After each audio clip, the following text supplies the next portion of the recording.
નમસ્કાર મિત્રો, સ્વાગત છે તમારું અમારી YouTube channel Gujarat jobs and ન્યૂઝમાં.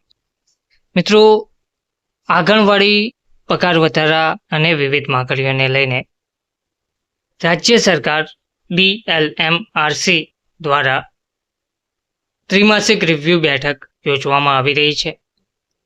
દાહોદ જિલ્લા કલેક્ટરના અધ્યક્ષસ્થાને ICDS શાખાની DLMRC ત્રિમાસિક રિવ્યુ બેઠક યોજવામાં આવી છે.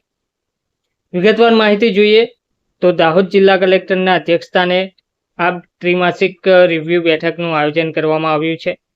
જિલ્લા સેવા સદન ખાતે કલેક્ટર શ્રી યોગેશ નિરગુડેના અધ્યક્ષસ્થાને ICDS શાખાની DLMRC ત્રિમાસિક રિવ્યુ બેઠક યોજવામાં આવી હતી, જે દરમિયાન કલેક્ટર તથા જિલ્લા વિકાસ અધિકારી દ્વારા ICDSની વિવિધ યોજનાઓનો વિગતવાર રિવ્યુ કરવામાં આવેલ હતો.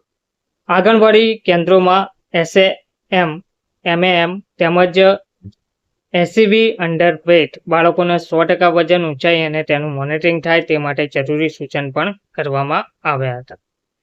પોષણ tracker, growth monitoring, take home ration, વજન ઊંચાઈ, ક્રોસ ચેકિંગ, સક્ષમ આંગણવાડી કેન્દ્રો, સુપોષિત દાહોદ પ્રોજેક્ટ, આંગણવાડી બાંધકામના જમીન પ્રશ્નો, આંગણવાડીની ભૌતિક સુવિધાઓ, ગ્રેજ્યુએટી, આરોગ્ય વિભાગ સાથે પરામર્શ કરવામાં આવ્યું હતું.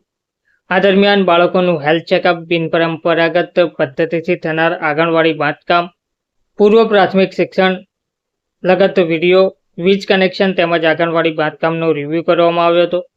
આ બેઠક દરમિયાન મુખ્ય જિલ્લા આરોગ્ય અધિકારી, જિલ્લા પુરવઠા અધિકારી, જિલ્લા પ્રાથમિક શિક્ષણ અધિકારી, યુનિટ મેનેજર, વાસ્મો, કાર્યપાલક ઇજનેર, પંચાયત, માર્ગ અને મકાન વિભાગ, જિલ્લા સમાજ કલ્યાણ અધિકારી, જિલ્લા પ્રોગ્રામ ઓફિસર, ICDS તથા તમામ ઘટકના બાળ વિકાસ યોજનાના અધિકારીઓ હાજર રહ્યા હતા. ધન્યવાદ.